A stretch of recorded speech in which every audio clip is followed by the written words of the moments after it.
Tenge means the beginning of the beginnings, and it has, right when it was first named, it was talking about a river very close here, where the river tumbles down from the rocks, and it's the beginning of that river.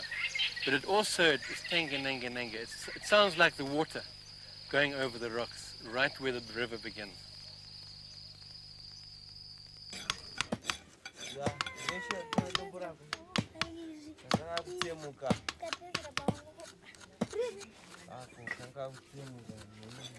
Oh, it's okay.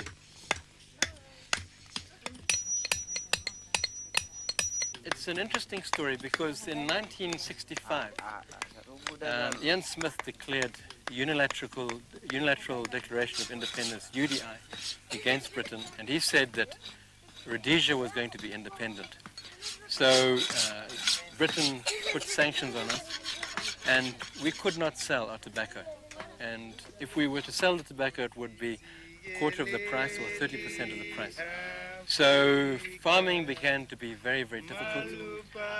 So he thought to himself, and he thought, what can I do?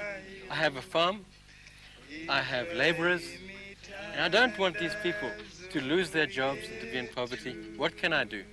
So in 1966, Crispin Chakanyuka came and said to him, would you like to learn how to do sculpture? Who is he? Crispin Chakanyuka is an ordinary Shona man who learned how to do sculpture in Njenge. And he came down here, he's from this area, he came down here and he offered to teach my father how to do sculpture. Now my father, he wanted to be an artist. Crispin was teaching my father about how to use his tools when a gardener by the name of Lemon Moses, he was running away from some bees that were stinging him, and he took refuge under the tree where my father was. And seeing him doing the sculpture, he said to my father, please can I learn how to do sculpture like you? And my father, although he was a gardener and was paid to do gardening, my father said yes, because that's what he wanted to do. So Lemon Moses began to do sculpture. Bernard Matamera, a laborer, began to do sculpture. Henry Munirazi was a carpenter. He was getting £10 a month. He started doing sculpture as well. And these people became very, very successful at their art, and Henry Munirazi is now a millionaire. He earns $100,000 a month instead of £10.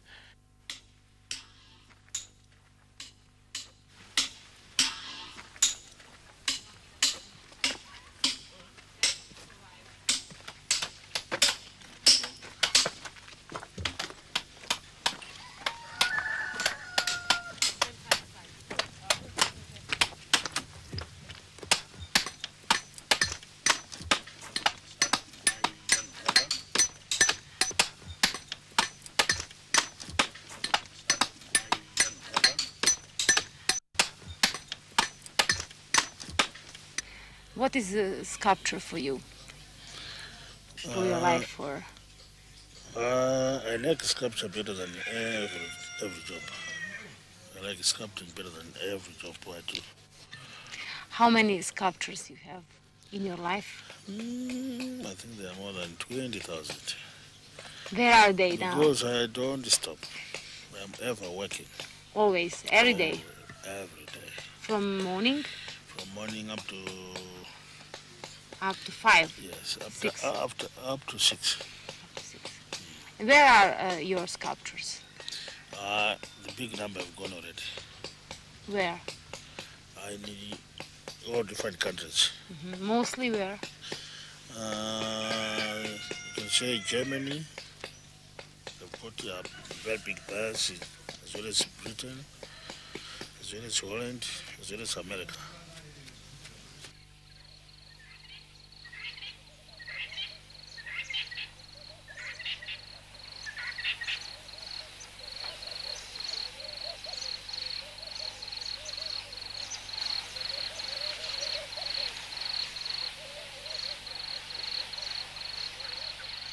Initially, what happened was somebody would come to Tenge, they would stay. At that stage, it was still a farm. He would stay on the farm. He would be paid a small amount of money to enable him to live. And he'd be given free tools, free accommodation, and he would be taught how to use the tools. Now, he would not be taught, this is how you must do a nose, this is how you must do an ear. He would only be taught, this is how you make your base. You get the piece of stone like this, and if you want your base there, you cut it there with a saw. Then you use a chasing hammer, and then you use your rasp, or you use a chisel, then you use sandpaper, and he would just be shown the basics.